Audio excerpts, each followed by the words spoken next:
Abavubuka bano ababadde bakunokereza mwana mu abataano batuuse maka Mbabazi ku ssaawa 4 ez'okumakya nga bajjidde mu mmotoka ya bbaasi nga bonna bambadde essaati za leero eziraga nti bawagira ekibiina ekiri mu buyinza ekya NRM. Bano bayise mu kibuga nga beekwese mu bbaasi nga beewala poliisi okubalaba nga bagenda mu maka Mbabazi.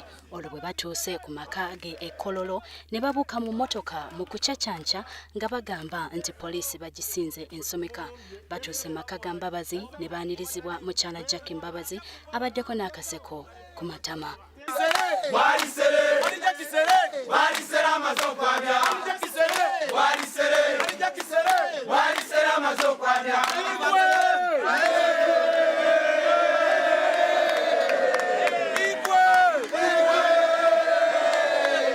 Jackie abayingiza mu kikomera olwo n'abawa obutebe ng'era omugenyi yenna. Wano batandise okuyimba obuyimba obuwaana omuntu waabwe n'okumutendereza obuzira.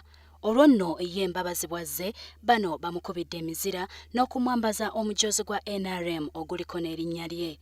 Mbabazi mu kwogerako gye bali abategeezezza nga bw'asiima ennyo obuwagizi bwabwe era n'asuubiza okubabuulira ekiddako essaawa yonna.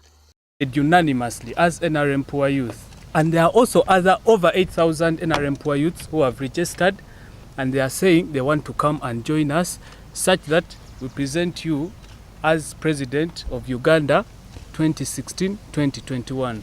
So please accept our humble request, Mr. President. It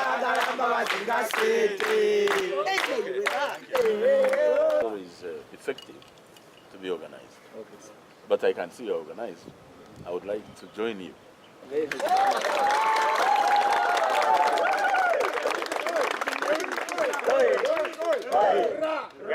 Wabula bw'abuuzibwa ku ky'okumugaana okwewandiisa mu kibiina kya NRM, Mbabazi agambye nti memba w'ekibiina yenna kasita asalawo okubeera memba kitegeeza agenda kubeera mu kibiina ekyo okutuuka nga yasazeewo. Era n'ategeeza nti okugoba memba mu kibiina kyetaagisa okuyita mu mateeka gonna okusobola okuwa omuntu oyo obwenkanya. Sinzira ku ssemateeka y'ekibiina kyaffe NRM, bw'oba omaze okwewandiisa nga memba oba memba obulamu bwo bwonna okujjako bw'oba ekibiina kisazeewo okugoba.